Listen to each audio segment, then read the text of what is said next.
Good afternoon, gentlemen, and welcome to our roundtable on Zoom uh, from AIDISA and Security Risk Asia from Delhi. We are really privileged to have all of you here for this important subject, that is India-Nepal relations, ideation for resolving the Kalapani issue. As we all know that India and Nepal ties are very unique. I think they are so unique that in the international relations, one doesn't find a parallel in anywhere in the world.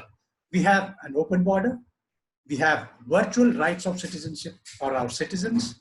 There are kinship affiliations across the border. You have one of the strongest military-to-military relations between the two countries. As we all know, around 35,000 soldiers are serving in the Indian Army who are from Nepal.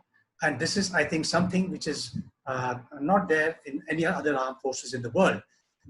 Then there is the tradition of the both army chiefs being the honorary generals in each armies. This is also a very rare thing because we have in the ASEAN countries the generals exchanging various honors, but having the chief as honorary is something very unique. At the same time, you find that the relations do go through some ups and tumbles. The most important aspect, which is immediate before us, is the issue of India-Nepal border, which includes the border related to Kalapani, which is from the Lipiyadhura area to Kalapani and Lipulekh. As we all know, the current developments which have happened in this sphere, and the challenges come when sovereignty issue comes. Sovereignty is one thing which can impact bilateral relations to a very great degree. And this is exactly what is happening here between India and Nepal. There are certain triggers which occur because democracies are answerable to the people and the parliament. So when the sovereignty issue comes, there is always a public hue and cry. The leaders are under pressure, and we see a lot of agitation, etc., ongoing. At this point of time, I must say that we are facing the biggest challenge is the publication of the maps. While from the Indian side, the map which was published in November 2019, it was not a new map. The map existed before that. The only new thing was the Union territories created of Jammu and Kashmir state. However, during that time, there was hue and cry in Nepal, and there was a threat to publish a new map. Now, again, this time, after the road construction has been declared by the Indian Defense Minister, we have the issue of Kalapani coming and the publication of the map. The important thing to mark here is that Nepal wants that the map, the constitution amendment in the parliament for the map to be become a very verified document which is advocated by the parliament. I think that has taken this a new turn to this issue, and we only hope that things go positive from this side. And to discuss this, I think we have such an eminent team of people, leaders from both sides. We have from India, Professor S.D. Muni, who's the Professor Emeritus of the JNU, as well as Special Consultant with the IDSA. We have joining with us Major General Ashok K Mehta, who's also a very expert on Nepal, having written a number of books. Then we have Major General Umong Sethi, who's a distinguished fellow with the Center of Joint Warfare Studies. On the Nepal side, we have a very important distinguished political leaders as well as academicians. We have Mr. Bishnu Rijal, who's a Deputy Chief of the NCP Foreign Affairs Committee. We have Raju, Nepal, who's a member of the Central Policy Research Academy of the Nepal Congress, the opposition party there. And you have Professor Prem Khanal, who's Assistant Professor, Department of International Relations of Tribhuvan University. We'll start with the opening remarks for the participants. May I request the opening remarks from Mr. Raju Nepal. Over to you, sir. Thank you very much, sir. It was a great honor to be here today with such dignitaries. Let me start with the comments you just made. Our relationship is really unique and really very good relationship. We have a political relationship, which is very strong. Beyond politics, our leaders and Indian leaders have personal relationships. even some of our relationship is converted into marriages. Political leaders, civil servants who have a very good relations, civil society, we have relations everywhere. Even we have a God-to-God relations from Kasi to Pashupatinath and Kali Gandaki to this. We have, it's not cultural, it's a religious relationship we share. Hundreds of thousands of people visits India every year, and hundreds of thousands of people visit Nepal from India every year as a religious tourist. So relationship is there. Okay, and we in Nepal, we value that relation every time, all weather. But these exactly the same words come from India when there is an issue. It should be all weather relationship all the time.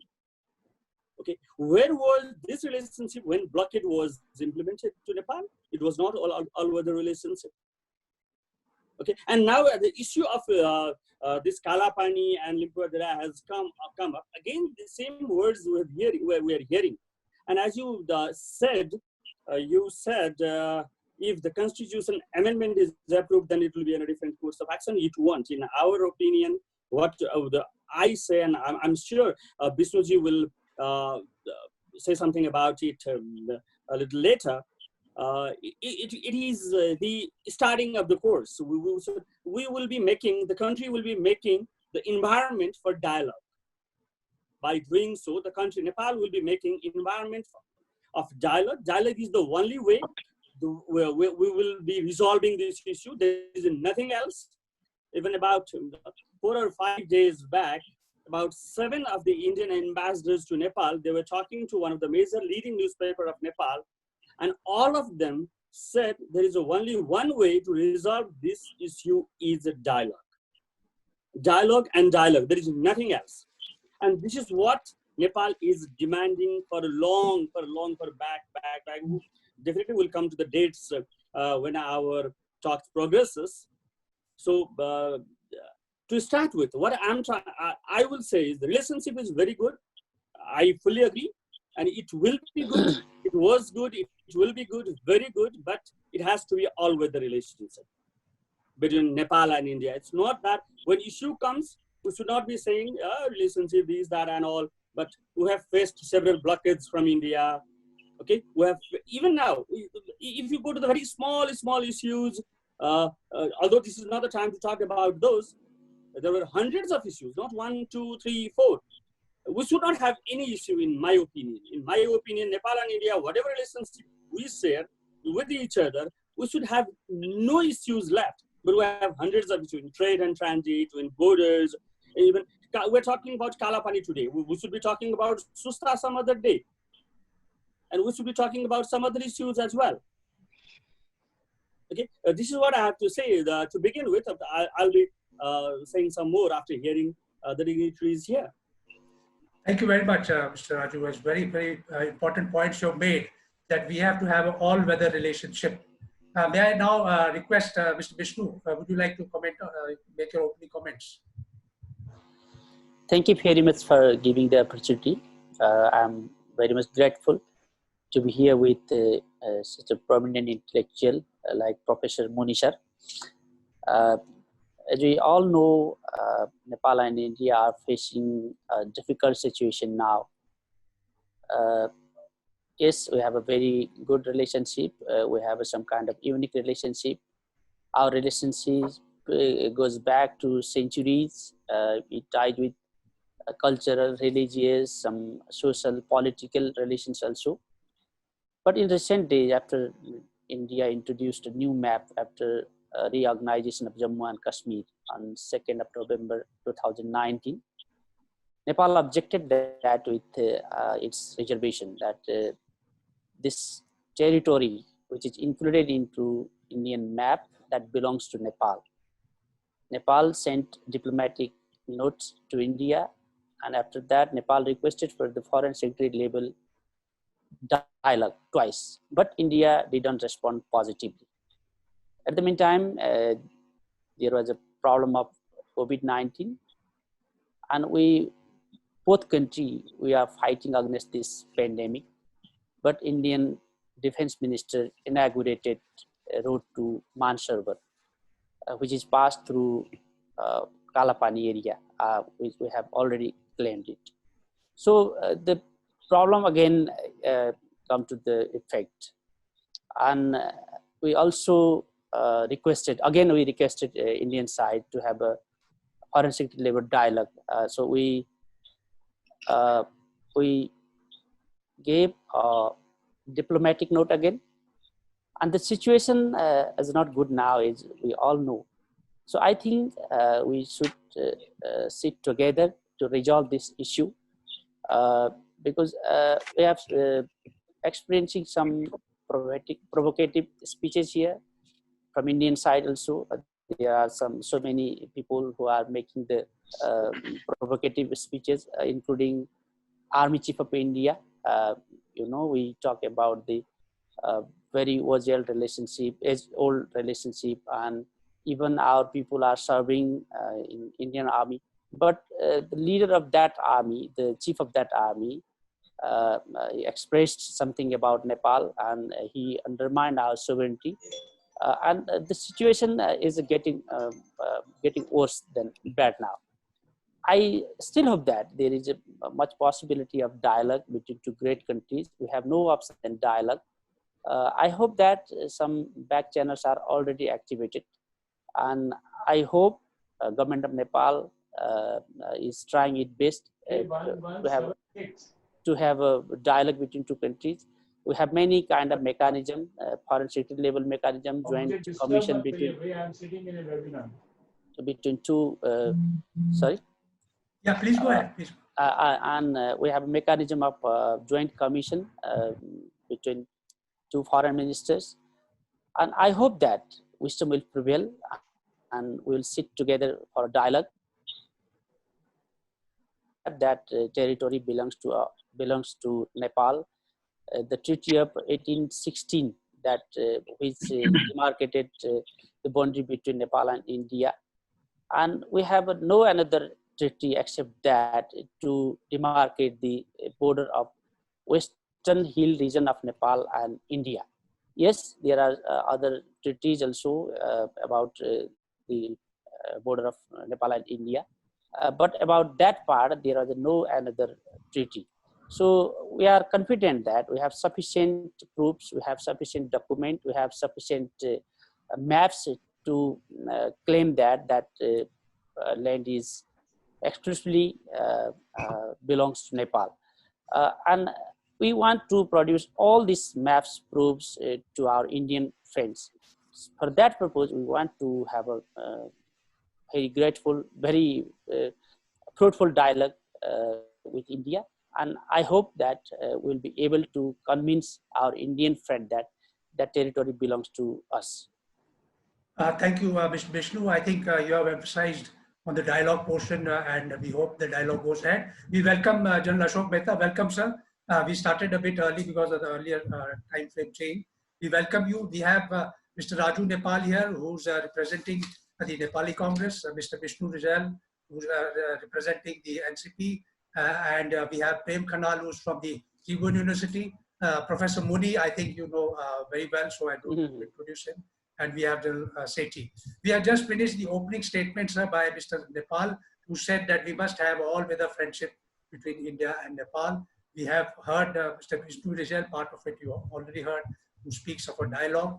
And so we are going into the opening statements. I will just request now Professor Muni to give his opening remarks, sir. May I request you, sir? Yeah, this is for 5-10 minutes. How much time? Whatever time, basically about first. Well, because you gave us a brief on 4 points you wanted. Yeah, 4 points we'll be discussing later, sir. But opening about 2-3 minutes or 5 minutes. In opening, I fully agree with my Nepali friends that we cannot solve it without dialogue and discussion. And it is not that dialogue and discussion has not been going on. I think both the sides know each other's position. And there are very genuine, serious differences in the documents and evidences which the two sides have. And that is why, the Border Commission could not resolve these 2 points, Susta and Kalapani. The rest of the 98% of the border has been resolved. The Nepalese side did not want to sign whatever has been resolved. But, that that is their point of view. I don't understand, because if you don't sign on 2 points, they do not necessarily make a part of the whole agreement. But one thing becomes clear, that all right, this much of the problem has been settled. Therefore, the talks have been going on. It's not that we are not interacting on these issues. Since 1997, I remember Rijal ji has been saying that, yes, we will, you give us the proof of your possession of the area, we will concede it to you.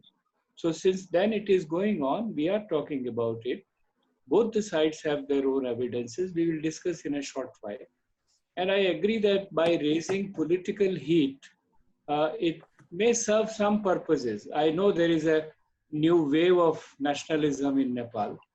And somehow, unfortunately for us, and to a very large extent because of us, we committed certain acts which we should have avoided, like the blockade, like the interference in constitutional system. I think the anti-Indian nationalism is not going to help either Nepal or Nepal-India relations, frankly speaking. But today everybody is in Nepal is quite focused on, I know, you know, I tweet, I write my articles, and the kind of, abusive responses which I get on some cases hurts us. That you don't agree with my point, okay, say don't agree with my point. If you want to counter my evidence, counter my evidence. Why turn down to abuses? We don't do this in academic, and that is not the way that we have very close relations for centuries, cultural, civilizational, roti beti, economy, whatnot. Let me tell you one thing else. We may have very close relations in the centuries earlier, but the future cannot be built upon past. The past has got to be really related to the present and future. And I think today's Nepal, and I must say today's India also, are very aspirant societies, very young societies. They are not governed by the baggage of the history and past, and to that extent, many of people like me in grey are not, for them, not very relevant. But we have to relate this past and these old bonds into future, into developmental engagement, into meeting each other's aspirations. And I think both sides have failed on that. India largely, because India is a big country, but you need two to tango. One person cannot arrive at the agreements. And I am one of those persons who hold India responsible for a very large degree. But I also say that Nepal too has occasionally, for political reasons, for their own emotional reasons, unnecessarily throwing spence and hatred in this relationship which should have been avoided. So I think it is a good exercise that Corona is putting various groups into contact with each other. We must try and understand each other's aspirations and expectations, and not be governed either by the past, roti beti and everything. It doesn't help. It's a good rhetoric. It's very comfortable language, but in practical terms, it is of no use if you don't have trust into each other. Somehow we have developed a trust deficit. We must try and look at the roots of this trust deficit and try and bridge it. Because I tell you, if politics is in place, nothing else would be stopped. Either economic relations or security relations or social cultural relations, nothing would be stopped. But if politics is not in the place, nothing would move. This is what we have come to be today. And these days, governments and states are not the only player. The society has come up in a big way. Not only social media is one major aspect of it, but people have their aspirations. They have their own visions. And unless we understand those visions, respect them, are sensitive to them, I don't think we will be able to build a viable relationship. Later on, I can point out areas in which we were one and we have now gone again against each other. We have different perceptions now. so on and so forth. Thank you very much, sir. I think a very important issues which you have raised, that we have to now overcome the differences, because what is the future generations going to look at? We have passed a very good phase of relations with Nepal. We are coming to possibly a point at which there are some concerns, and we should leave for the future a better perspective. I would now request General Umong Sethi to make his opening remarks. General Sethi, sir. Thank you, Rahul. My theme is continuing what the previous three speakers have said. I'll just make a couple of very small points. Our relationship is so unique. Am I audible, Rahul? Yeah, please. Please go ahead. Our relationship is so unique that perhaps we have started taking it for granted. And like it's been said, that there are issues which are there between the two countries today which have surfaced in the recent past. But there would be issues which will come up in times to come. And today perhaps is the time to not only look at 2-3 issues which are now bothering everybody, but also to look at what are the likely things which may come up again and cause fissures between the two countries. And we should today start looking at a mechanism which can bring down the rhetoric and concentrate not on the narrative, but on outcomes. And outcomes, as far as India and Nepal are concerned, are so interlinked and so important for all of us that we cannot survive without each other's complete understanding and the kind of cultural mix the two countries have and kind of interdependence we have on each other. Both the countries need to look at the existing mechanisms. Can we reshape them? Can we design something better, wherein the realities of how the societies are turning out, how the politics between the two countries or within the two countries are turning out, how the world is shaping up, and how can we now start looking at certain governmental, political, diplomatic, maybe professional mechanisms which can then take care of all this. And there is more dialogue which is beyond just abusing each other, like Professor Muni just said. And we are very distressed on both sides of the border today on social media. There is not much of balanced discourse, but rather sniping at each other which is taking place. So I would stop here at the moment, and we can take this on a little later. Thank you. Thank you very much. I think you made very valid points about progressing the dialogue. Now, Professor Prem Khanal, may I request you to kindly make your opening remarks? Thank you, IDEA and Secretary Analyze Asia for inviting me to speak on these topics. This is very important and timely topics to discuss among different experts. I feel honored to express my views on these topics with these highly respected panelists. While talking about Nepal-India relations, both countries have friendly bilateral relations. Two countries are connected by history, culture, tradition, and religion. These relations are close and multidimensional in the sense that both Nepal and India have political, social, cultural, religious, and economic relations. The relations between Nepal and India is based on the principle of peaceful coexistence, sovereign equality, and understanding of each other's aspiration and sensitivity. Since both countries established formal diplomatic relations since 1947, we have the border. We have the open border. Both India and Nepal are the member of United Nations, SAARC, BIMSTEC, and World Trade Organizations and other international organizations. We have different bilateral issues: security, economic trade, transit and investment, cooperations in water resources, agriculture, railway, tourism, border dispute, etc. are the major bilateral issue between India and Nepal. We have a different other issue also. Sometimes we have the border issue becomes the one of the major issue which is very disputed, which creates the very bad relations between India and Nepal. Both India and Nepal are developing country. We have many people are living under the poverty line. In that case, we need to solve those types of bilateral issue like border dispute, and we need to focus on the economic prosperity.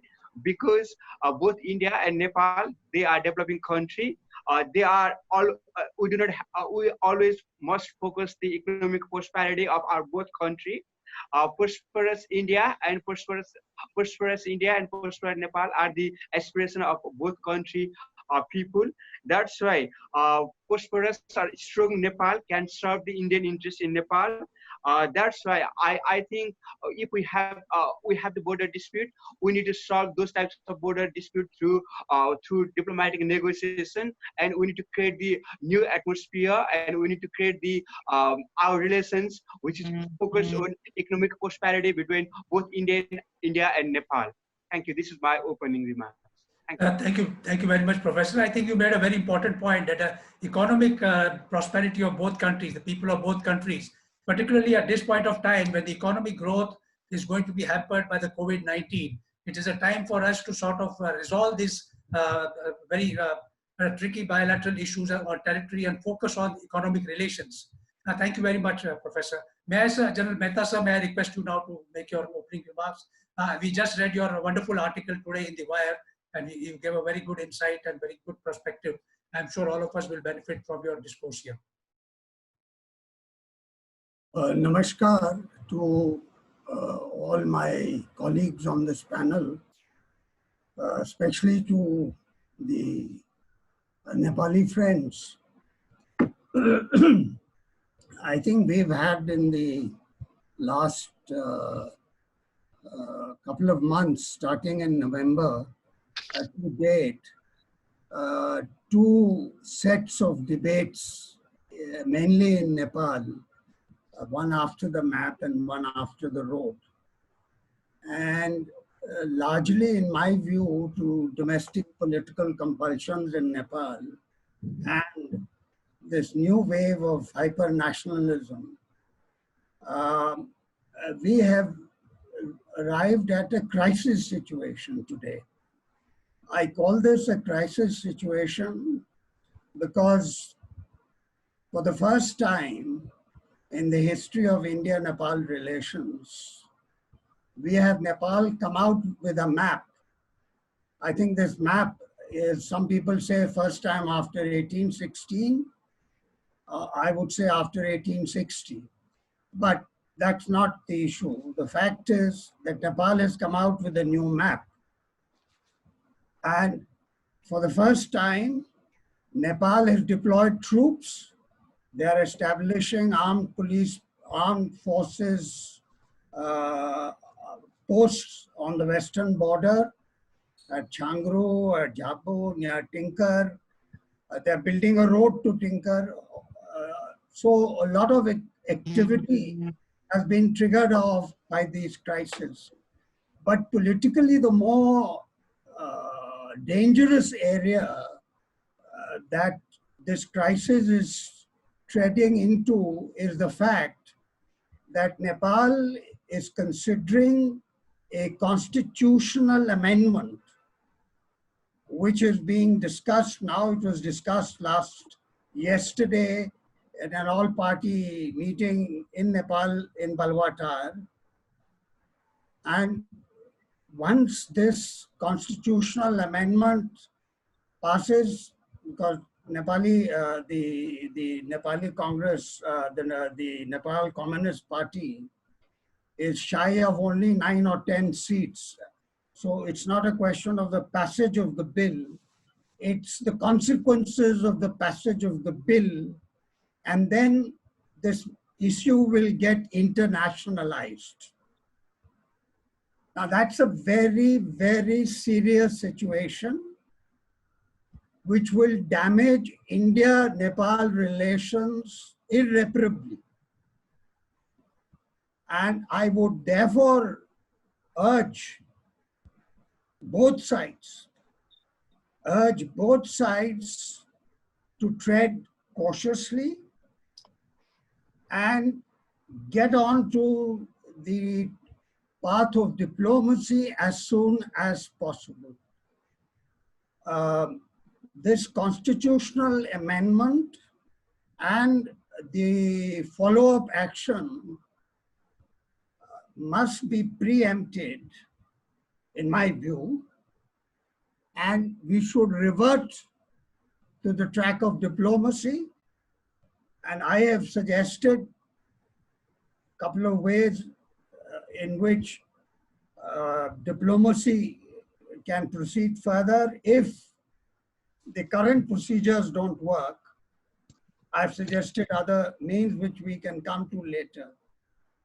But we must not allow this situation to move from a dispute into a conflict, and we must start some kind of a virtual foreign secretary level meeting immediately.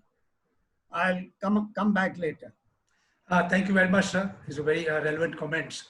As all of us have discussed, I think the opening remarks is very clear that dialogue is the way forward. I mean, that's what everybody has stressed upon, that there could be a hyper-nationalism should not turn our differences into conflicts. I think that is what is possibly feared at this point of time, because the dialogue is mechanism or at the official level is not working. And we are very thankful that all of us are here, all of you are here, and we can at least discuss it at the track 2 level. And some of you being in the political chair, you'll be able to sort of carry the word forward. So with that as the opening remarks by all of us, with a sort of a determination that we want to overcome the differences. Now let us get back to what are the issues which have to be addressed to overcome the differences. And now I'm specifically referring to the Kalapani-Lipulekh and the Limpiyadhura issue per se.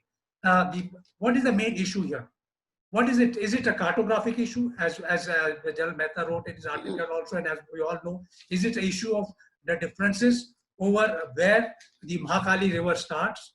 Or is it a much more political issue which is there? Does it have any ramifications as far as China is concerned? Because the Lipulekh is a common sort of the boundary, some common point between India and China and Nepal, all three of them. So what is it? What is the main claim? Because if you can understand what are the main issues involved in the Lipulekh, Kalapani and Limpiyadhura factor, I think we can come out as to what solutions should emerge. So with that as the opening remarks, may I request Mr. Bishnu first. Would you like to, sir, take on this? What are your views on this? Thank you, sir. Thank you. The problem, we all know that it's about our boundary issue. We have already talked about 1816's Sugauli Treaty, which is clearly demarked our boundary between then East India and Nepal. So I have already requested you, I have already stated that we had no other treaty than Sugauli to determine the western part, hill region of Nepal and India's border. That treaty clearly mentioned that the border is Kali River, and unfortunately no maps were attached at that time. So that we have to look for the available materials now. At that time, East India Company itself had published some maps, some other countries have published the map, which are well deposited in different important libraries, Library of Congress, British Library, yeah, that clearly mentioned that according to our treaty, the origin of Kali is Limpiyadhura. And subsequent maps proved that the Kali River originates from Limpiyadhura. But later the map were started to be changed, and the Indian side claimed that the border is Lipulekh, and in fact in the field now it is also distorted, and the Kalapani is kept inside Indian map. So the problem is that, so we should resolve problem from that point. We should start our discussion from that point, which is the origin of Kali River. We all should be agree that that is from Limpiyadhura. And if we have some differences, if we do not agree on that fact, we should go for the subsequent maps which are available in different libraries, in different books we have seen. So I think as Nepal claimed that there must not be any differences on the origin of Kali River, and Kali River originated from Limpiadhura. So east of Kali, all the part, Kalapani-Lipulekh-Limpiyadhura, it is exclusively belong to Nepal. And Muni rightly stated that during the visit of Prime Minister Indra Kumar Gujral to Nepal in 1997, first time both countries agreed to discuss about that boundary, which Nepal is rising for a long time. And that statement, that sentence has been written there, the Kalapani area. It means that is not only the Kalapani. The Kalapani area is Limpiadhura and Lipulekh also. So each and every statement after that, at least 6 statement, joint statement after the visit of Prime Minister, 4 Prime Minister from Nepal, 2 Prime Minister from India. They have clearly stated that the Kalapani area is the disputed territory and both side will resolve by the proofs. There was meeting. There was a committee, technical committee of joint secretary level, which surveyed all the areas. Which Monisha said that 98% of the border has been already settled down, yet to be signed. And the 2 places, Limpiadhura and Susta, Kalapani and Susta, they were not resolved by that committee, and it is under discussion. And at this, when 2015, China and India agreed to make a common point to Lipulekh Pass, Nepal immediately responded with its reservation that it belongs to Nepal also. Nepal sent diplomatic note to India and China. Fortunately, we got the response from yes. Chinese side. Sorry, we will cover that in the next part. So, but, please. But I think you are very identified from the Nepal point of view. It is the source of the Macaulay River, if I got you correctly. Is Lipulekh. Is that the Limpiadhura? Sorry, Limpiadhura. Limpiadhura is what you consider the source as. Yeah. That is your basic issue. Yes, I will now go on to Professor Prem. You are an academic, sir, and you have very detailed study of the various issues from the academic point of view. What, in your point of view, is the main issue here as far as the Kalapani thing is concerned? What is the crux of the whole issue? Professor? Professor Khanal. Yeah, Professor Khanal, please. Yes. Can you hear me, Professor? Both countries exchange. Premji, aap boliye. Yeah, please. Okay. Yeah.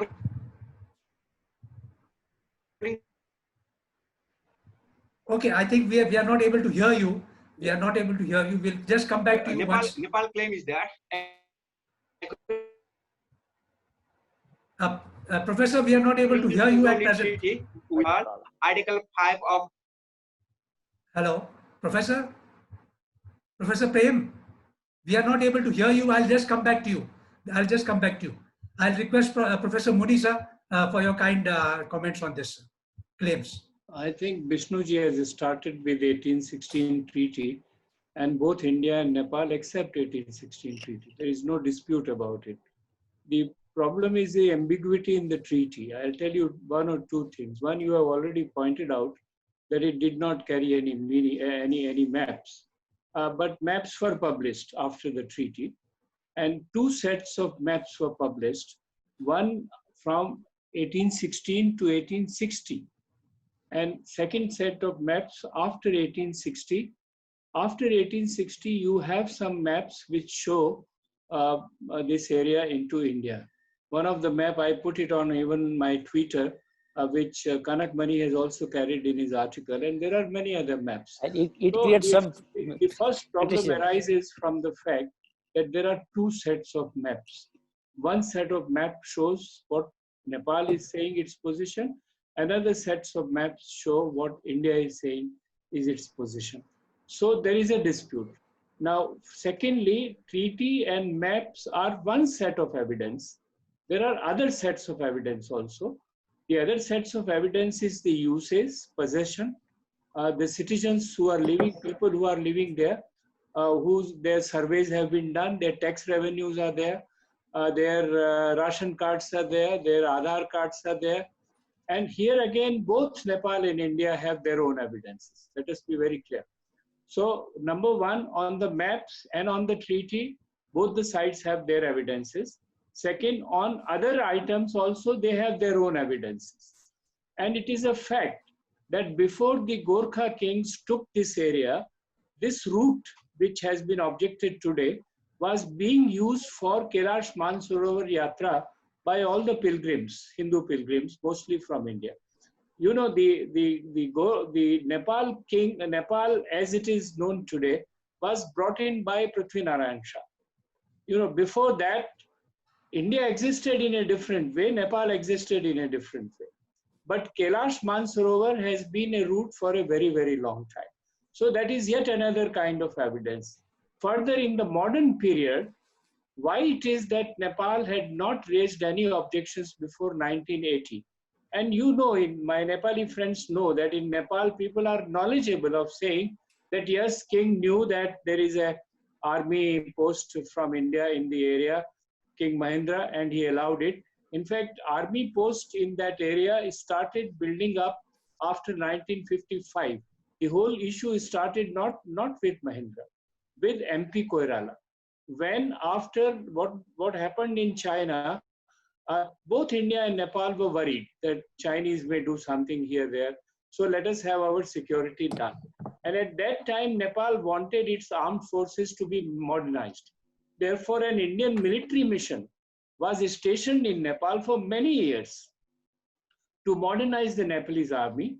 And one of the part of the Indian military mission was to set up checkposts on Nepal-China border, which were all held by the Indians in collaboration with the Nepalese soldiers to whatever rate.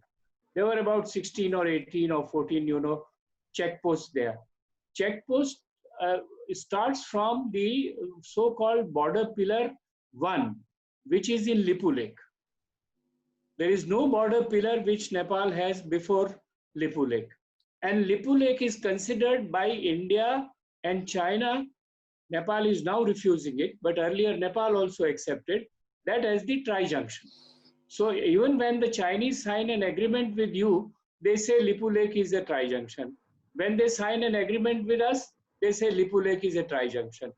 And the Chinese signed that agreement with India not only in 2015, Bishnuji, even in 1954 agreement, Lipulekh is mentioned as one of the transit routes between India and China. Therefore, on the international count, now go to the United Nations. What map did you produce before the United Nations? That was your first recognition as a Nepal. The map produced to the United Nations does not have this new additions which you have done in the map. Then there are documents in Nepal. In Nepal's survey documents, Lipu Khola has been at 2-3 places mentioned as the source of Kali River. In Nepali documents, under Nepali surveys, it has been mentioned about this. Now here again, between, as I said, the difference between 1816 and 1860 is that 1816 was a treaty signed.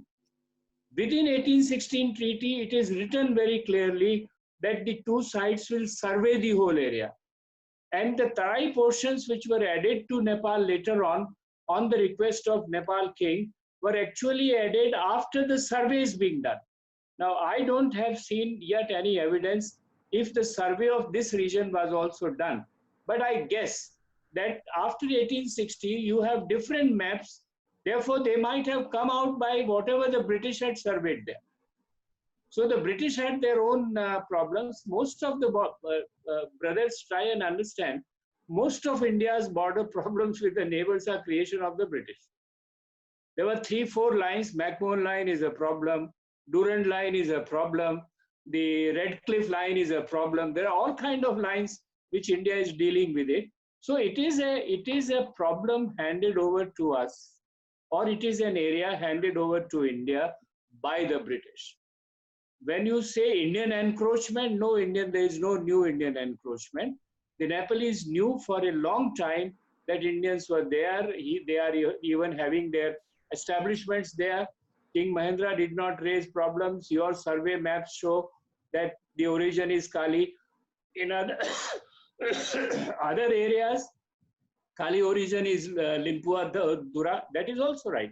So I said, what I'm saying is, both sides have their problem. The best way is to sit down, assess and weigh those evidences, and find out the results. And two things are, not evidences. In international law and any law, possession is considered 50% of the claim. And in local understanding, silence is considered half of the consent. So Nepal has been silent for a long time, and India has been in possession of the area for a long time, which is additional factors from the evidences which we have. I think this is all I want to say about the evidence. If there is any new point comes up, I'll say it. Thank you very much, sir. I think you brought out some very important point from the international perspective as to what is considered as evidence, and you highlighted various examples over the years.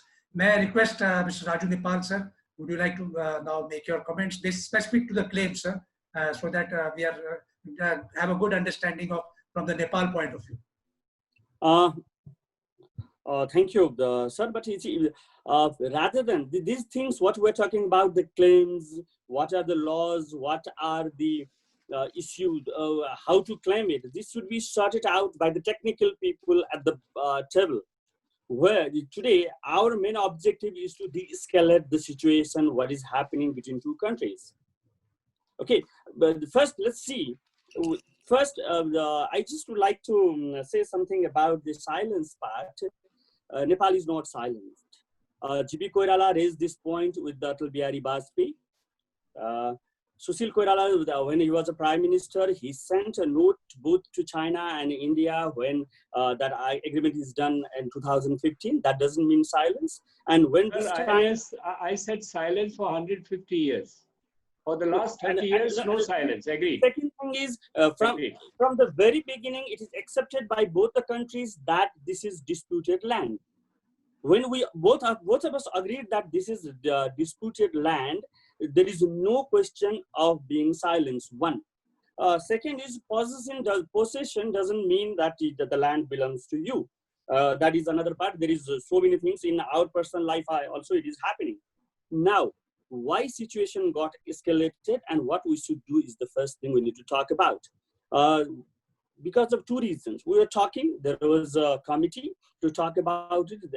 The secretary level committee was discussing about it. Because of COVID-19 and some other issues, India is not very keen on talking about it or coming to the dialogue table. That you, all Indians or Indian think tank, is all the time saying India should sit with Nepal. I hope we will be talking about it at the end. Dialogue is the only way. And Nepal's foreign minister about 5 or 6 days back, he said, we are ready for dialogue, but there is no response from India, even today. But now we are saying, the Indian side is saying it's because of the COVID-19, we're talking after COVID-19 one. The situation got escalated because of the inauguration of the road. And when we both know the territory is disputed land, the inauguration was done one. And second, and the most provocating things happened when Indian Army chief made some comment about it. And we fear the world's largest democracy, where civilian democracy, civilian supremacy is considered is the best in the world, almost in the world.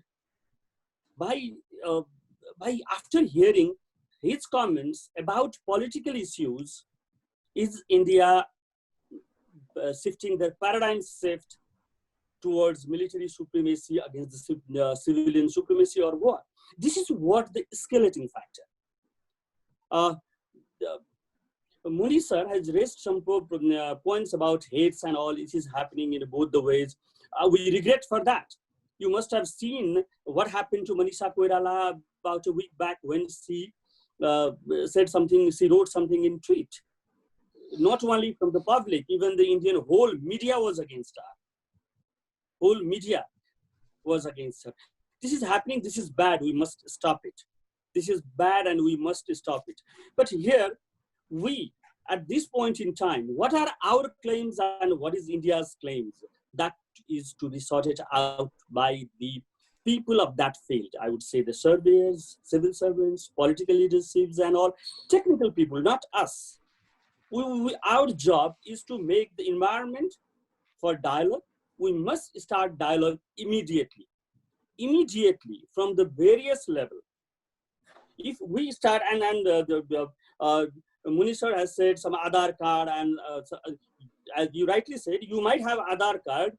In our system, we have those people living in that area. They were voting in our voting system. They were paying tax to Nepal. We call this Malpot, that is called the land ownership tax. Malpot to Nepal government. We do have that paper as well. But those revenue documents, I said. Revenue documents. We call it Malpot. Revenue, the land revenue things. Yes, I mentioned that. There are things, okay, that is why it is disputed, right? But disputed things, who is to finalize? Who is to tell whether this is right or this is wrong? That's at the table. And our request, and I hope you, both of you will agree, that India is not ready to sit at the table one. And Mr. Mehta, General Mehta also rightly pointed out, from both the sides, somehow there is, nationalism is coming in a very different way.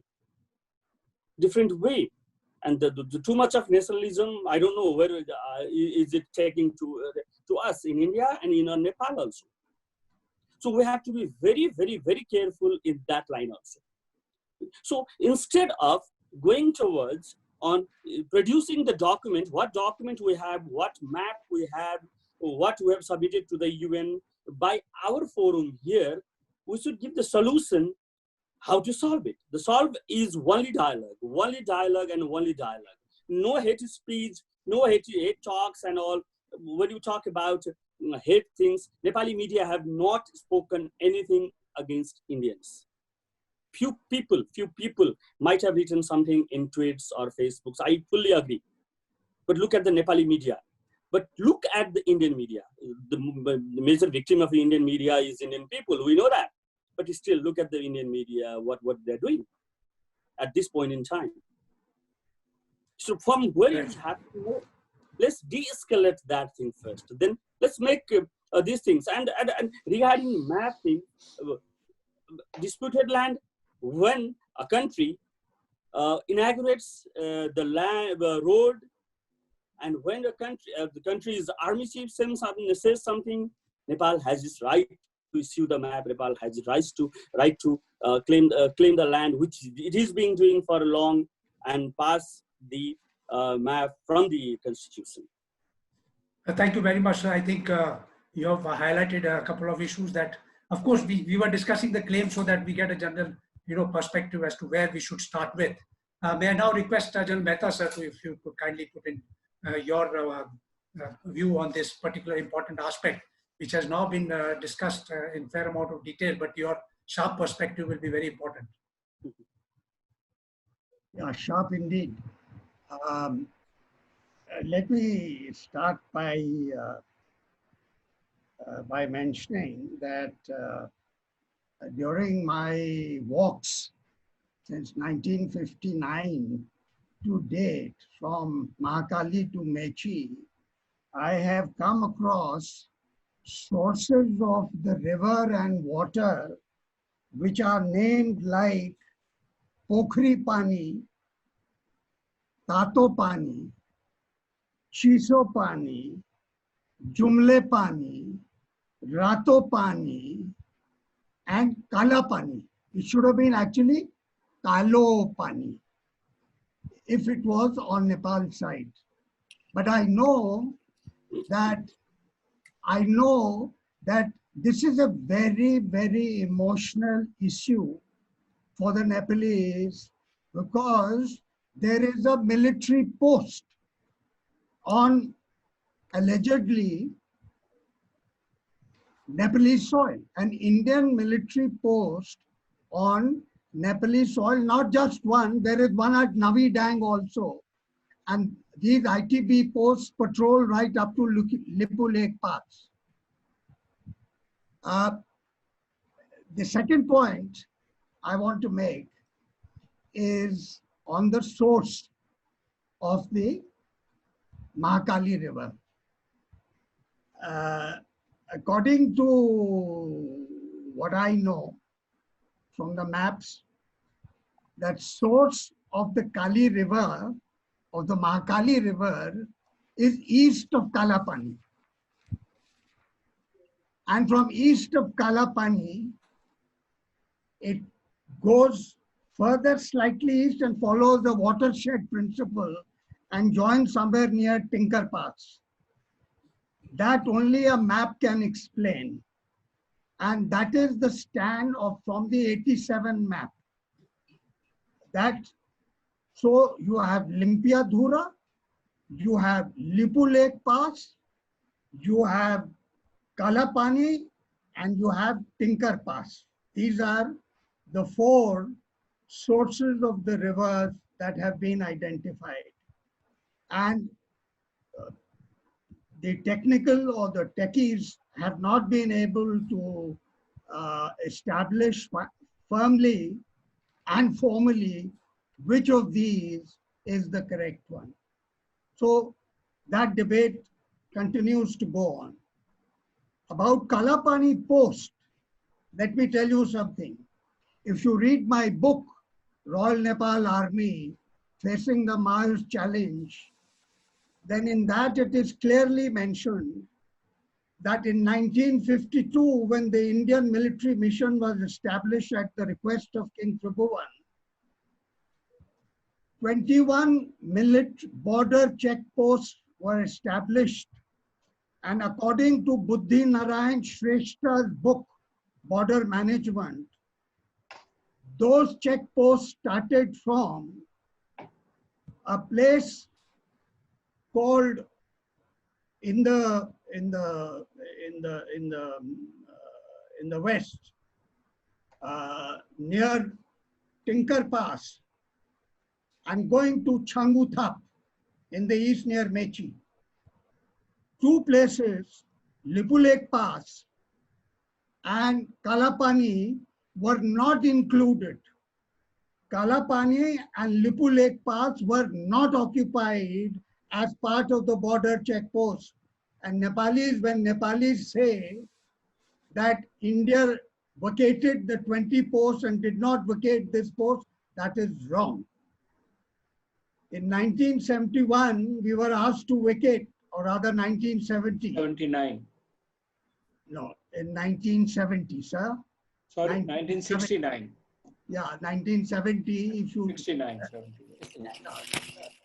The posts were vacated in 1970 when the Indian military mission was downgraded to Stores Liaison Group in Kathmandu.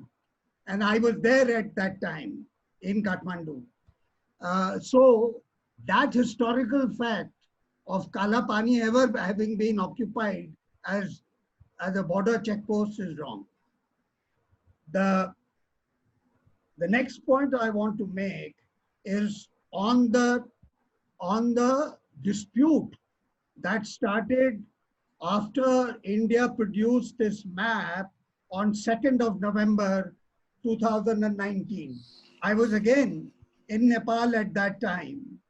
I would request Nepalis, I would urge the Nepalis to look at the old map and look at the map that was produced in November 2019. There is no difference. So why was there this hue and cry in Nepal when these two maps were produced? When the second map was produced?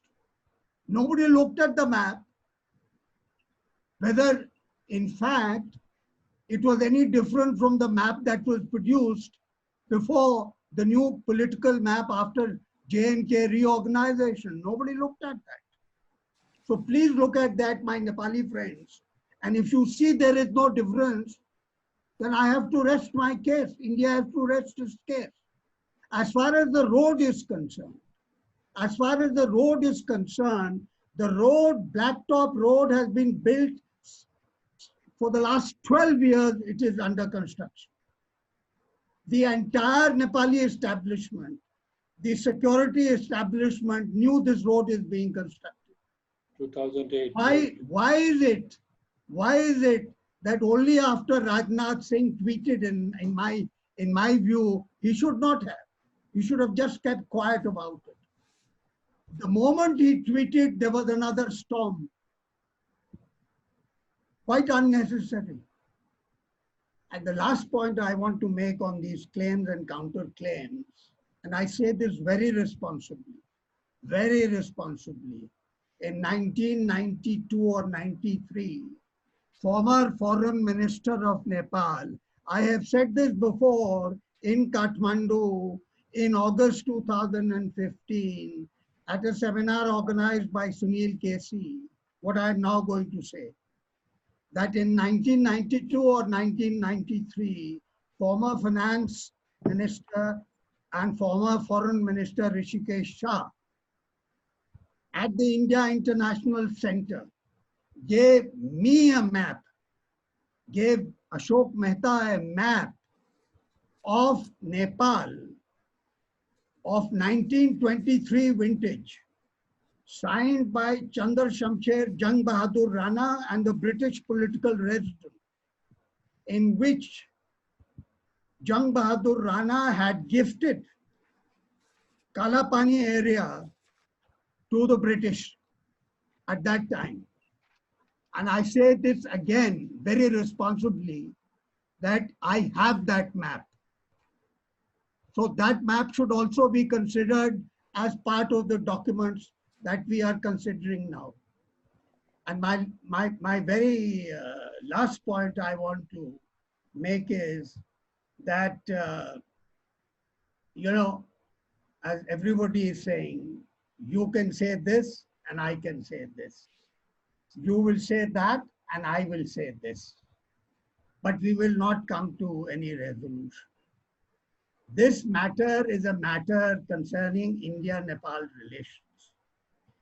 It has ramifications of our military relations.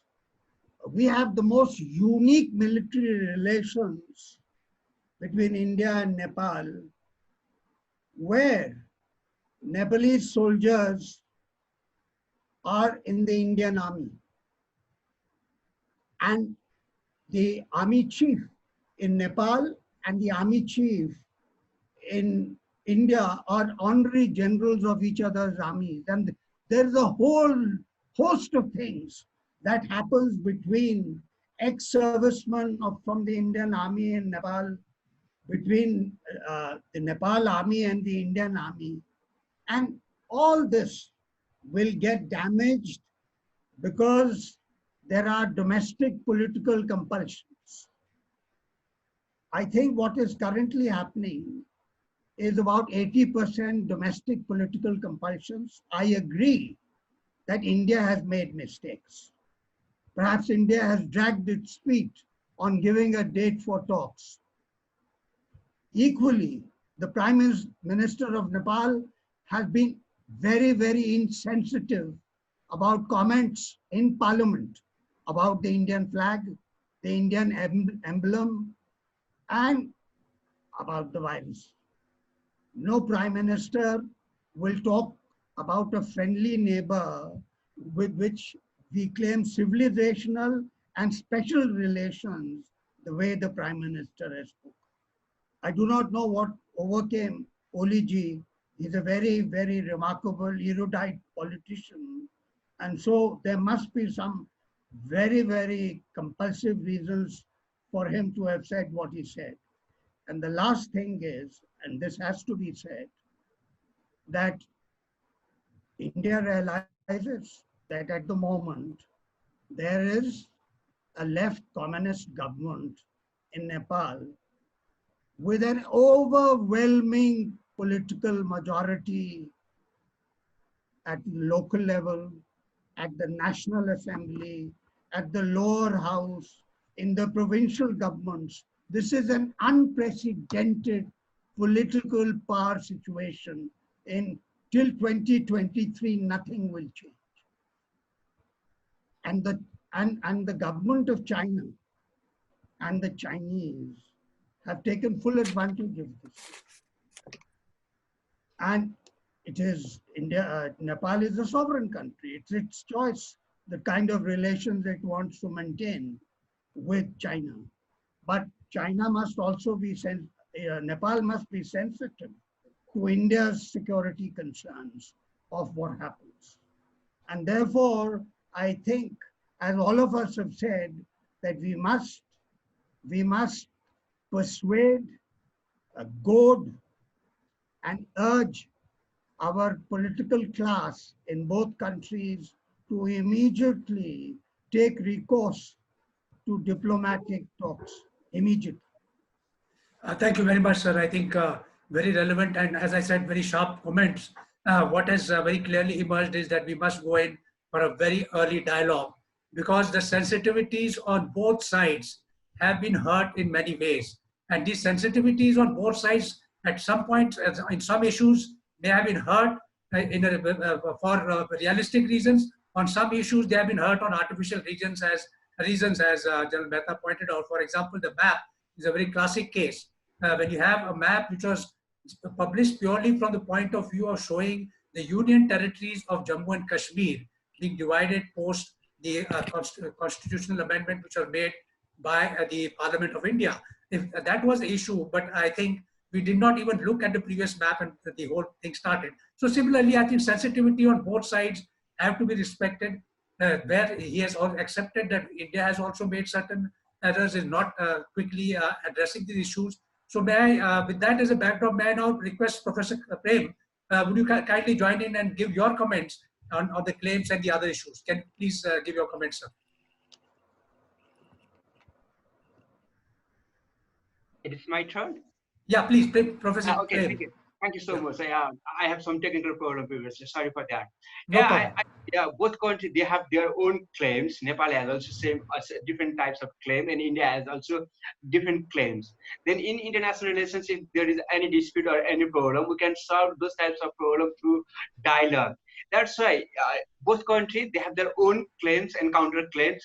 That's why we are not ready to solve those types of problems, because both countries agree Kalapani and Susta is the disputed land. Disputed in the sense that that problem is not solved. That's why we have the different mechanism. We have the mechanism under Foreign Secretary. We have the technical committee, technical working committee also.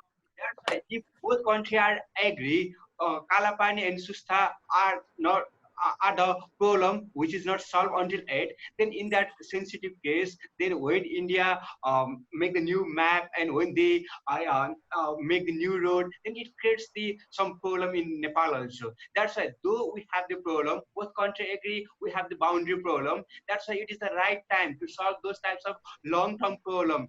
Because we both countries in India and Nepal, we have the strong governments, then it is the right time to solve boundary issue.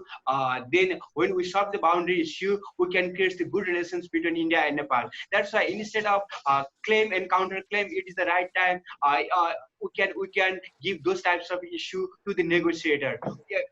In Nepal side also, we have some proof, we have some historical documents, we have some maps and other proofs. And India side also, General Mehta and Professor Muni already told that they have their own claims and they have their own documents. That's why we bring both sides, we bring those types of documents, treaty, maps and other documents in the negotiation table. While we are negotiating each and every issue, then we can find the solution. That's why now it is the time to solve the border problem. Instead of we are not using those types of border issue as to gaining the power in the national politics. That's why it is the new time. It is not 1860. It is a 2020, because we have a different scenario. World politics is changing. So India is also a rising power. India wants to be a India also wants to be a regional power, and India also wants to be a global power. In this scenario, we want to solve the old problem, and we want to move from the old problem. That's why my point is that we have both countries, we have different claim and counter claim. That's why we want to bring those types of issue in the negotiation table, and we can solve the border problem, and we can move ahead from border problem to other issue. Thank you very much, Professor. I think you have highlighted the importance of solving the claims, the various mechanisms which are available, which was also my next issue which we are going to discuss. But I think we have already discussed this issue very fairly adequately so far. That is, what attempts have been made for resolution of the issue, and we have discussed the Joint Technical Committee. We have discussed the Foreign Secretaries group, which should have met possibly some time back immediately, but has not met for whatever reason. And now we have this COVID thing going, so the mechanism may take time, though all of us do desire here that that should happen very quickly. So these are the attempts, and many other issues, which those attempts have either been not made very strongly, or the attempts have not worked so far. And I think those have been covered. So I'll straight away get on to the next point of my issue. Then we have in the neighborhood, in South Asia also, we have certain models where the boundary issues has been resolved very amicably. Now we have a very important model between India and Bangladesh, and which has not only the land boundary, but you have the maritime boundary, which has been resolved. Then you have various models which are there across the world, not only in South Asia. Boundary issues is a common problem, not only in our region. It's not typical to India and Nepal. It's not typical to South Asia. The boundary issue is typical to many countries. We have in ASEAN countries, Malaysia and Singapore last year had a huge problem about their maritime boundary. Then you have the issues which are happening in Europe as well. We have issues in various other parts of the world. So in that situation, some of the issues have been very well resolved. So what are the models of these possibly which we can apply to the Indo-Nepal issue at present? Which are the models which can be applied or which cannot be applied, and we have to look at some fresh models. And for this, I think we'll have no better expert than Professor Muni, who can guide us on what are the models and whether they can be applied or not applied. So over to you, sir. Well, I before I come to the models, may I make a small point about, take you back to the withdrawal of the Indian post from Nepal, and continuation of the post in Kalapani area. What changed was the Nepali perception of security. From 1949, that is when the Chinese came, and you will recall, Mao made a point which many of the Nepalese are forgetting or don't want to recall it, when he said, by taking Tibet, I have taken the palm, and there are 5 fingers which we have to liberate. And those 5 fingers were Ladakh, Nepal, Sikkim, Bhutan, and Arunachal Pradesh, what we call. Nepal, he had included to be liberated in terms of, because Nepali kings, don't forget that, this is what, so it was this threat perception which brought us together on the 1950 treaty, and which also brought us together on the joint border posts. Now, I accept and agree with you that Nepal no longer feels threatened by China. Very good, no problem. But Indians feel threatened by China. And if Indians feel threatened by China, look at what is happening on the line of actual control, right or wrong. There may be excesses from the Indian side, there may be excesses from the Chinese side, but the relationship is not very smooth. Therefore, we will have to maintain the posts and we will have to guard our security. The Darchula Road was a part of the modernization or upgradation of the defense structure in India vis-a-vis China. Besides, and it is not only Darchula Road which India has made. This road was started in 2008. General Mehta is right that it has taken 12 years. But there are roads in Arunachal Pradesh, there are roads in Sikkim, there are roads in Ladakh, which have been upgraded. It is a part of the overall structure of defensive infrastructure being upgraded. It had nothing to do with often the Nepalese perceptions or Nepalese sensitivities. Nepal has taken it as an exception, taken it as an offense, which is unfortunate, and the whole problem has been created. So our changing security perceptions are one of the reasons, and that change is that China is no longer bothering you, but China is continuing to bother us. Now I come to there are 3 broad patterns under which the territorial issues have been resolved. And I may say here that unlike the, I'm sorry for mentioning China, but we are academic, we have to mention, don't take it an offense. It is not in relation to Nepal, that Chinese are territorial nationalists. They don't concede territory anywhere. Look at Vietnam. I have seen the Sino-Vietnamese border agreement very, very carefully. And you look at the repeated problems which come on Everest or whatever else it is. India is not a territorial nationalist country. Let me tell you very frankly. And let me give you examples. India surrendered Kachatihu to Sri Lanka after almost, from 47 to 74. We went on debating, eventually we gave it up. India has not made a fuss about Bangladesh recently on the territorial boundaries. I would say China has been sitting on Aksai Chin since 1958, not now, before 1962. We have not made a big issue out of that. And there are examples in India where they were willing to accept line of actual control as the border between Pakistan and India. Forgetting about Gilgit-Baltistan and Pakistan occupied Kashmir, which of course Modi government has revised, but I can give you several examples. So India is not territorially hungry, let me put it to you in a very clear manner. And therefore, we have given territories earlier also. Sri Lanka, I gave you example. Bangladesh, I gave you example. Aksai Chin, I gave you example. POK, I gave you example. And therefore, don't consider that we are territorially hungry. This is one model of where you can swap territories. You can walk out of the territories. You can swap territories. Recall the China offered us swapping of the territory, which Nehru refused. But now India is willing to have swapping of the territories with China, which China is refusing. So the second model of solution is swapping of the territories. Third model of solution is holding on to possessions, which is line of actual control, which is the meaning of line of actual control. Remain wherever you are. Now, whatever status quo is, don't disturb it in one way or the other. And the fourth model of solution is on lease, that you can take a territory on perpetual lease. In Savoli Treaty, for the land given back, the British had agreed to give money to Bhardars and others. Please look into the details of the treaty. And later on, the Raja did not accept it. So he said, no, give us more territory. So Tarai's portion, that Kanchanpur Kelali area, was added to them. And it is written in the treaty, because now we are giving you territory, we will no longer give you money. You know, which is a kind of a strange arrangement.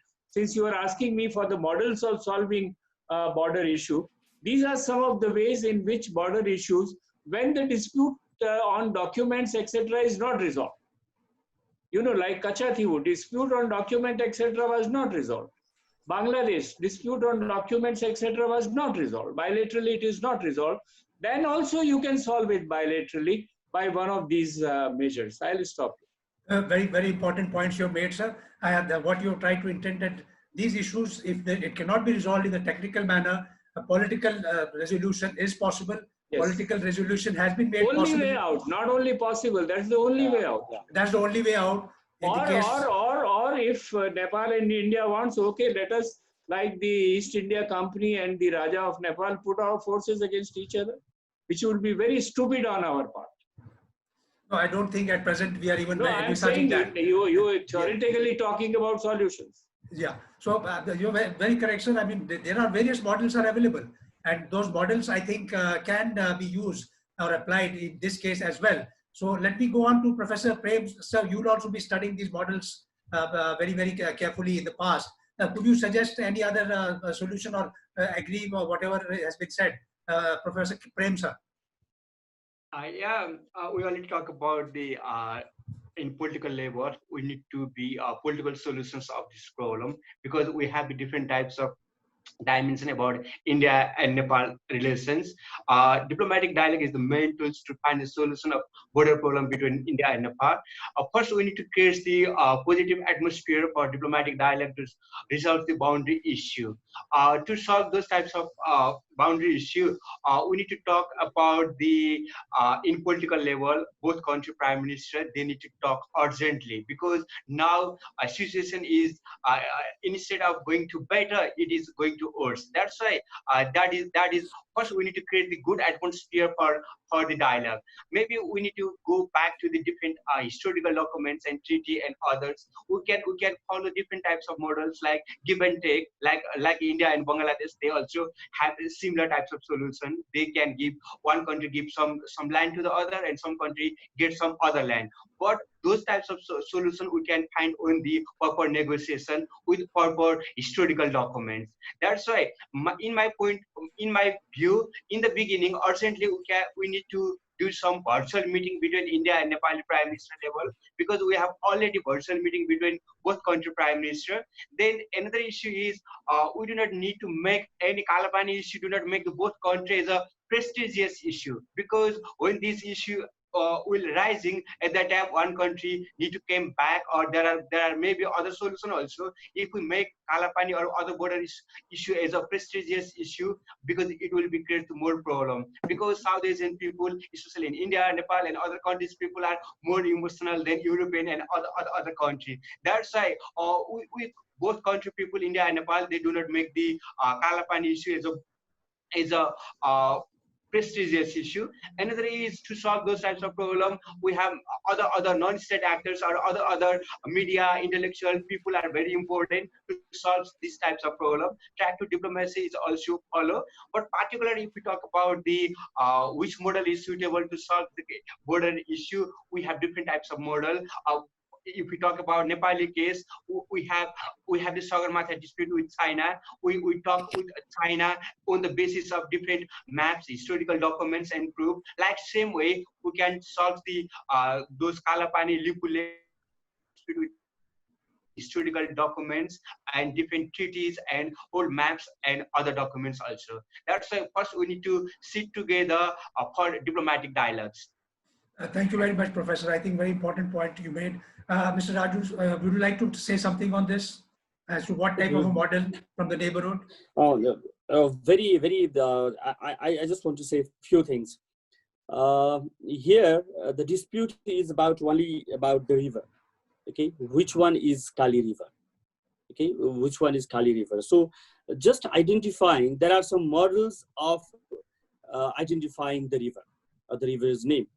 Nepal is saying this is Kali River, this is the starting point of the river, and India is saying something else. This is not the one, this is the river.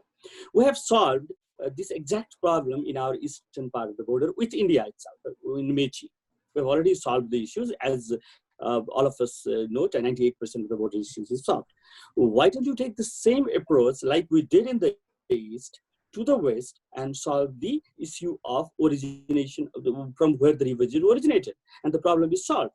And one, if it is not done, as Muni sir has rightly said, swap, lease, and all, so many other things, we have also discussed about it, although there is no proper discussions is taking place. Some of the leaders have started raising these points again and again in Nepal at a personal level, but it might get, it will be a table of talk in the future. It will definitely be a table of talk in the future, because some of the very prominent leaders have started it. Before the artificial nationalism at of the both countries, explodes, let's sort it out by sitting at the table. I'm using the word artificial nationalism. And I request all Indian friends, all Indian leaders, all Indian the think tankers, that never ever try to bring China in between this. This is the problem between India and Nepal, and we too will solve it. Neither China nor any other things. We don't need anyone to solve this problem. We can solve it together, Nepal and India. Period. Thank you very much. Mr. Bishnu, would you like to say something on the models can be applied in this case? Yeah. Before going to this to talk about solution, I have to add 2-3 things. Yeah, please. First, there is a misunderstanding and misperception in India that this issue has been raised by Nepal due to China or due to domestic politics. Both are very nonsense thing. They are not accurate, This also underestimates Nepal's sovereign right, Nepal's independence, and Nepal's right to defend. The first thing I would like again remind you that both countries agreed that Kalapani is a disputed territory. Since 1997 to till the date, it is under discussion and it is taken as a disputed territory. And India released map by including this disputed territory, and Nepal reacted with diplomatic note. And Nepal asked for foreign secretary level meeting. India didn't reply. I have already mentioned it. At the same time, India inaugurated a road through that disputed territory. So it is very natural thing to react by Nepal, because according to the accepted agreement, that is the disputed territory, and that disputed territory must not be utilized unilaterally by any country. This is the very right of Nepal. First of all, I would like to make it clear. And General Mehta, with my due respect, I would like to request you, it is not hue and cry. It is the matter of sovereignty, it is the matter of independence, and it is the matter of right of Nepali people. Yes, you have your claim, we have our claim, and so we are requesting you, please come to the table. We are ready to discuss, we are ready to produce our evidence at the table to prove that that land belongs to us. But you are refusing to sit to discuss about the meeting, about the matter, and at the meantime you open the road from that disputed territory. So don't you think that it is our right to react? So how can you say, sir, this is the hue and cry? No, this is not hue and cry. Okay, sir. How about the models? Any suggested model? So first thing, sir, it's very objectionable, and this mentality may not lead us to the solution. First, we should start to answer the question, what is the problem? How it is created? I don't want to go back to the history. Our historian, boundary expert are enough to explain about the history. Professor Muni is here. Professor Muni is a very knowledgeable and very, very respected intellectual who knows many things, everything about Nepal-India relations. And more or less, I agreed with his points.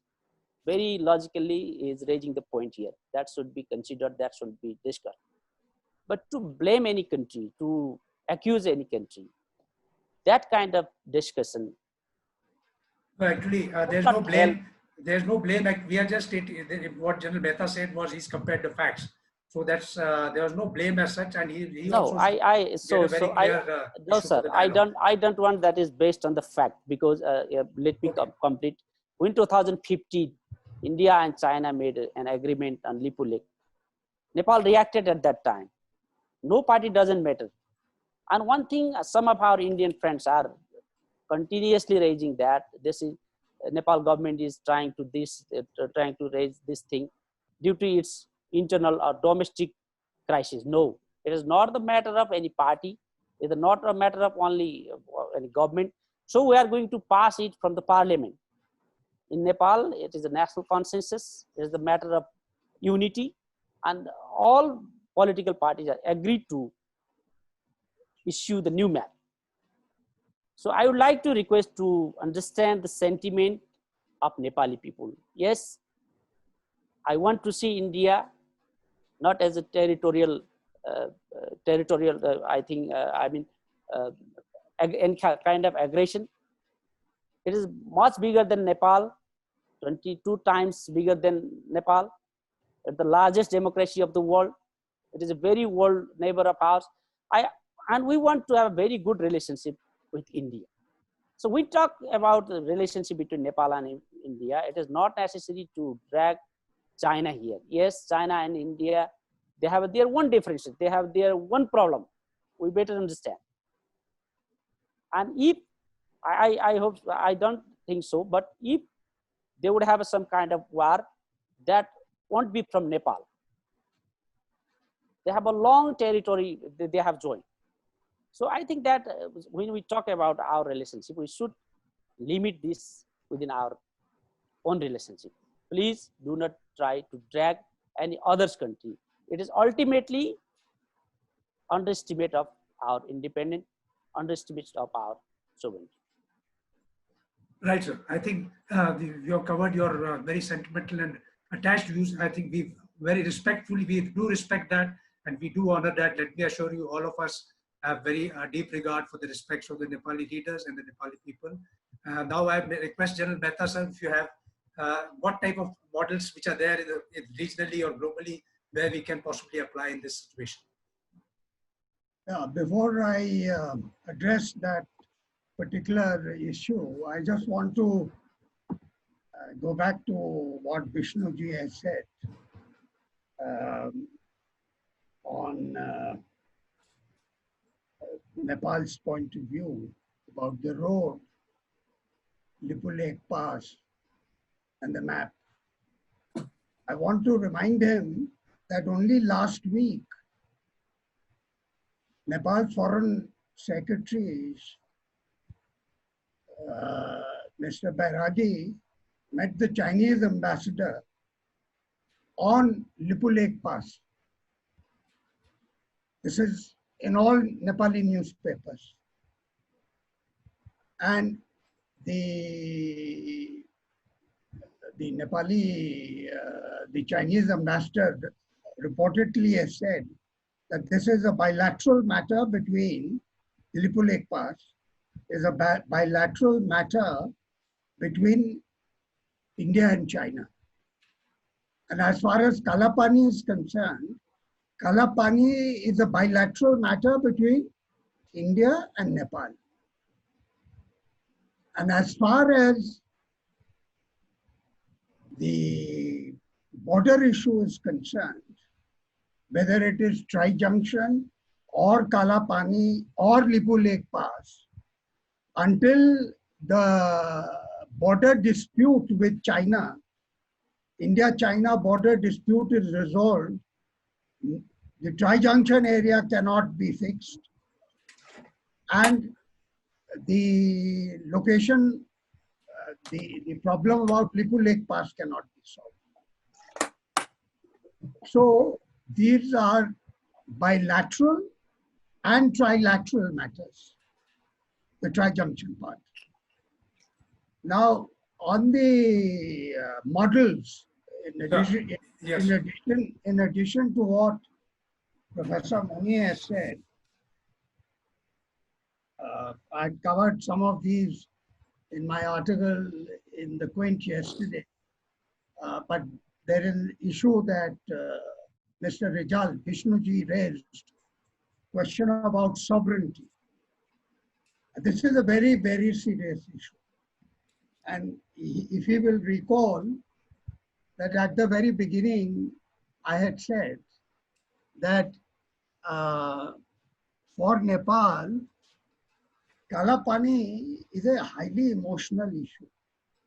It's a very serious issue because according to the Nepalese, the ITBP post Kalapani is on Nepalese soil. And the whole border dispute revolves around one word, that is Kalapani. Because of that military post. If you look at Chinese, Nepali maps, including their tourist maps, all of them show Kalapani on Nepalese soil. Their official maps show Kalapani in Nepalese maps.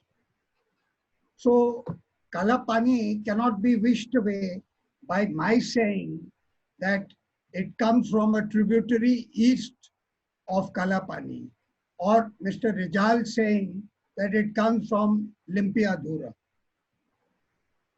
That is the problem.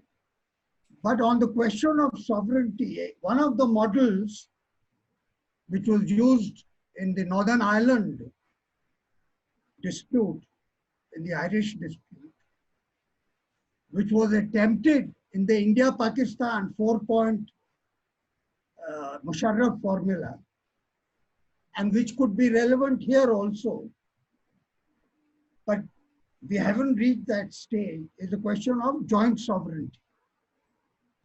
So besides leasing, there is a question of joint sovereignty. Mr. Oli and Foreign Minister Pradeep Gaiwali have both said that we can let India use this road, the new road that we have constructed. And by the same token, Kalapani can stay where Kalapani is. But again, these are, I think, very distant solutions. Something in the future, something where we must give this another shot, this question, this negotiation, this technical committee. And if we cannot reach a solution, then what Muni Sahab has said and what I have just mentioned, I have mentioned this point about leasing. I have said that you give this equal territory, lease of 335 Swapping of territories. Somewhere else. Swapping of territories. Yeah, swapping of. Thank you very much, sir. Thank you very much, sir. These are very valuable suggestions and which we may adopt in different ways. Yes, sir. Professor Muni, you wanted to say something, sir? So I just wanted to make on sovereignty question. When China and Vietnam signed their border, there is a 300-meter stretch on which the railway line between China and Vietnam operates. And they accepted on the actual control, actual possession, and said that we will settle sovereignty issue later. So sometimes you can also separate between the possession and sovereignty. Like in Northern Ireland. In Northern Ireland, exactly. Yes, but no, in Vietnam it happened only in 2001. Very recently, yeah. So there are a number of ways I think we can, India and Nepal can very amicably resolve this what at present we feel is a very sensitive issue. Definitely it will remain sensitive, but sensitive. Bhonsle, sensitive. It has been made. I'm sorry, I am again introducing a subject which may be of a problematic. You know, it comes out of the greater Nepal argument, the entire argument. There are people who are saying we want greater Nepal back. It is like our, that late leader of Tamil Nadu who said, I want my Kachathivu back. See, which are all distorted arguments. They are not very clear arguments which vitiate the entire atmosphere which I and you are sitting here and trying to create, that we must have a good atmosphere. But if you take an extreme position that this or nothing, then you can't move forward. Absolutely, absolutely. Thank you very much, sir. Now I will come on to our final part, that is the recommendations as to how to resolve. I think we have discussed a lot of them, but I'll just request the speakers now to pointedly say, okay, how we can really get over this present situation where both countries have taken a particular stand, and how we, whether they come down from that, and how we get dialogue. Of course, in general, dialogue is very much agreed by all the speakers. That is the way ahead. But what specific should be done in the immediate time frame which can reduce these tensions which are ongoing? May I start with Mr. Raju Nepal? Would you like to take on service? Yes, sir. Again, as you said, the only thing is to acknowledge Nepal's point by Indian government. What has been done, because almost everything from Nepal is on record and is from the government side, and Indian government has just issued 1 or 2 statements saying that this the map is not accepted. That's all. Now Indians should accept what's happening in Nepal and what Nepal is doing. They should take a note. I mean, they should take a note. And COVID-19 definitely have stopped a few things, our movement and all, but business is going on. The government is running, so many things is happening. Like we are here from different part of the country, and you are in India, I'm in Nepal. Something might should start. Something, at least something should start. If you start dialogue between Nepal and India and the at the ground level, people will stop complaining. People will stop complaining. Why every Nepali is complaining? Because India is not responding. India is not at all responding. So this is the only thing. And there should, at least India should say something about why army chief has said this from the political level. That should be, it is not something army chief should have been said. He should have been come in between. He should have been come in between. Yeah, we agree. Mr. Mehta has said very clearly that so many things our Prime Minister would not have said in the Parliament. I agree. But that's domestic politics. We take it in a different way. That's a domestic politics. But at the same time, you have implied so many things. India should not have done this. India should not have done this. Now, my request to you gentlemen is India should be doing this now. The focus is India should be doing this. Only one way, in my opinion, to resolve is let's find out the solution. What is the originating point of the Kali River? And when Mr. Mehta said name Kalapani or Kalopani, please, I request you don't go to that type of things. If you go to the eastern Nepal, you will find so many places in Nepal, which is Kanchanbadi, this body and all, which came from Bengal side. If you go to the western Nepal, you will say Nepal guns, this guns and that gun, which has come from the UP side, name from the UP side and all. That name has nothing to do. It's a Kalopani or Kalapani. You know, so many, even I live in the place which is Lalitpur. Is it Indian name? No. The name has nothing to do whether it is a Kalo or Kala. That doesn't mean Kalo means Kala means Indian name and Kalo is Nepali name. That is not what it that doesn't justify anything. So my request immediately within a week, 10 days, India should respond to what is happening in Nepal. Some diplomacy should start. Instead of our Parliament will definitely pass the new map. As you have seen my background, where we started using this map everywhere, even at our home. Even at that's the sentiment at Nepal. So that should be regarded. That should be regarded, and Parliament will definitely pass this map, and that should be taken very positively by the Indian side and start dialogue. That's all, sir. So you want what you're suggesting that as early as possible, the two sides should start dialogue in an official way, whether it is possibly something is already going on in the back channel. If it is going on in the back channel, that will not stop the. But we should get on in the front. The dialogue should happen in the front window, right? At least people should know that dialogue is starting. Otherwise, people will write, tweets will be posted in Nepal and India, and the newspapers will be writing these, that, and all. But if you know, if people of both the countries know that dialogue has officially started, then this type of rumors will be stopped coming in. And so that's right. That's right. There will be a lesson. The heat on the street will get reduced. Possibly there will be some cooling off. Mr. Bishnu, may I have your views? So what should be done immediately, or what can be done? What can be done rather to sort of reduce the present ongoing tensions? Yes. Even in my opening statement, I have clearly mentioned that the negotiation and dialogue is the only way to resolve our outstanding issues. We have already agreed that this is the disputed territory, and we will sit together and we will find an amicable solution of this problem. So I believe that we have a strong leadership in both countries. Prime Minister Modi and Prime Minister Oli, they both have a very strong position in domestic politics also. In India, Prime Minister Modi has resolved many outstanding and many pending issues in a successful way. I request to Indian government, Indian authority, and especially the political leadership of India that please retrospect once, please rediscuss once why Nepal is not happy with you, being a so close country, being a so age-old traditional relationship, so specific and unique relationships. What is the cause behind this? Nepali people are feeling that India is not dealing with us properly.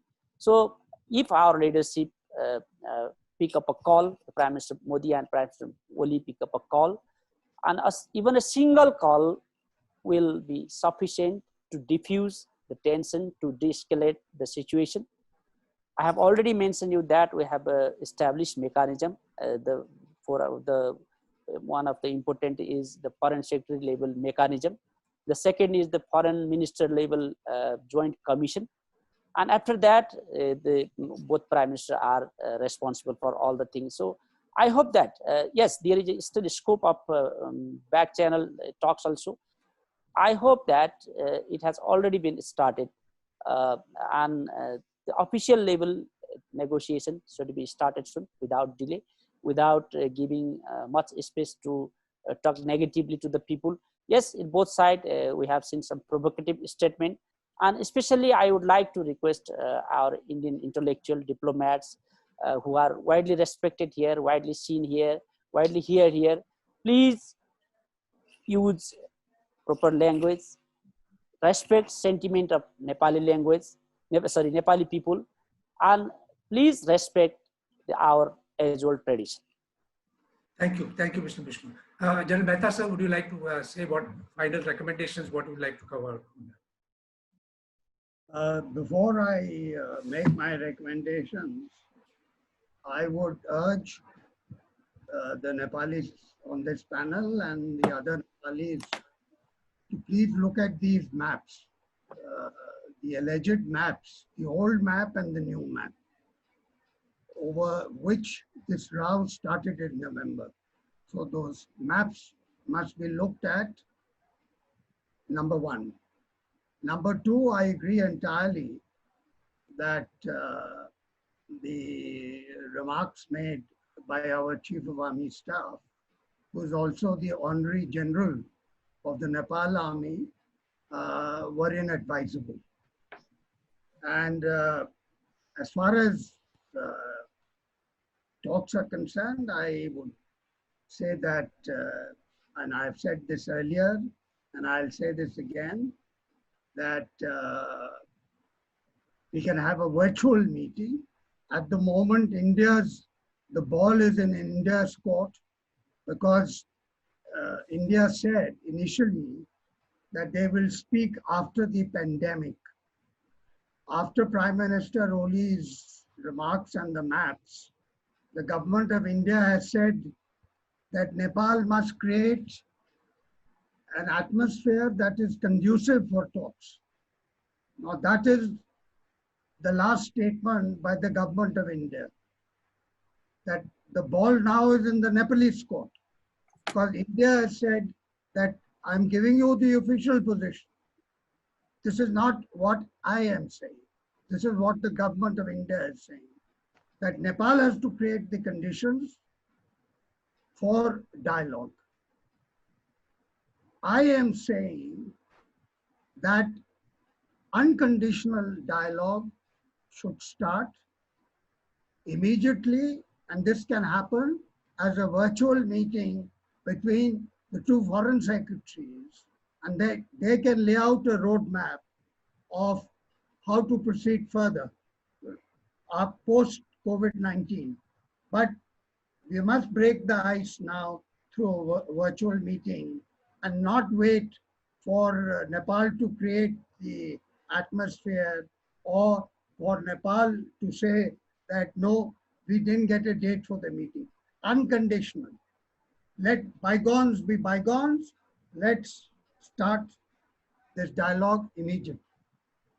Thank you very much, sir. I think a very strong and a very positive statement made, that if dialogue is to be held, and I'm sure my Nepali the colleagues on the panel will agree to that, that this is what is possibly one way we can start immediately. Professor Prem, sir, Professor Prem, may I request you to kindly make your final comments and recommendations?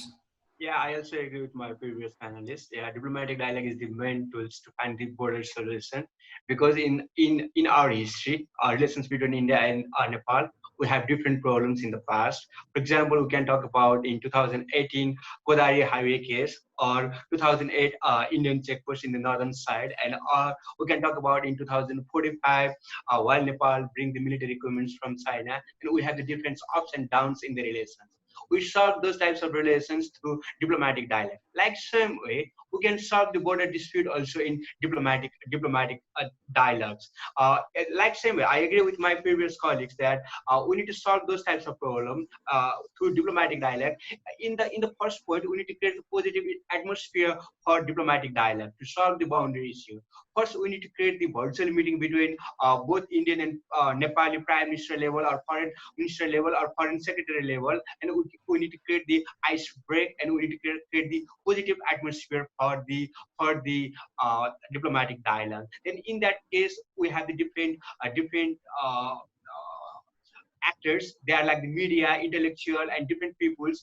They have the positive role to create the positive atmosphere for diplomatic dialogue. They have the like a positive catalyst instead of negative catalyst. Sometimes these media or the intellectual or different people, they create the bad or negative catalyst. They want to create the bad information among the different countries. That's why we need a constructive role of media, intellectual, and peoples to create the positive atmosphere for diplomatic dialogues between India and Nepal. I think only diplomatic dialogue is the solution to solve the border dispute between India and Nepal.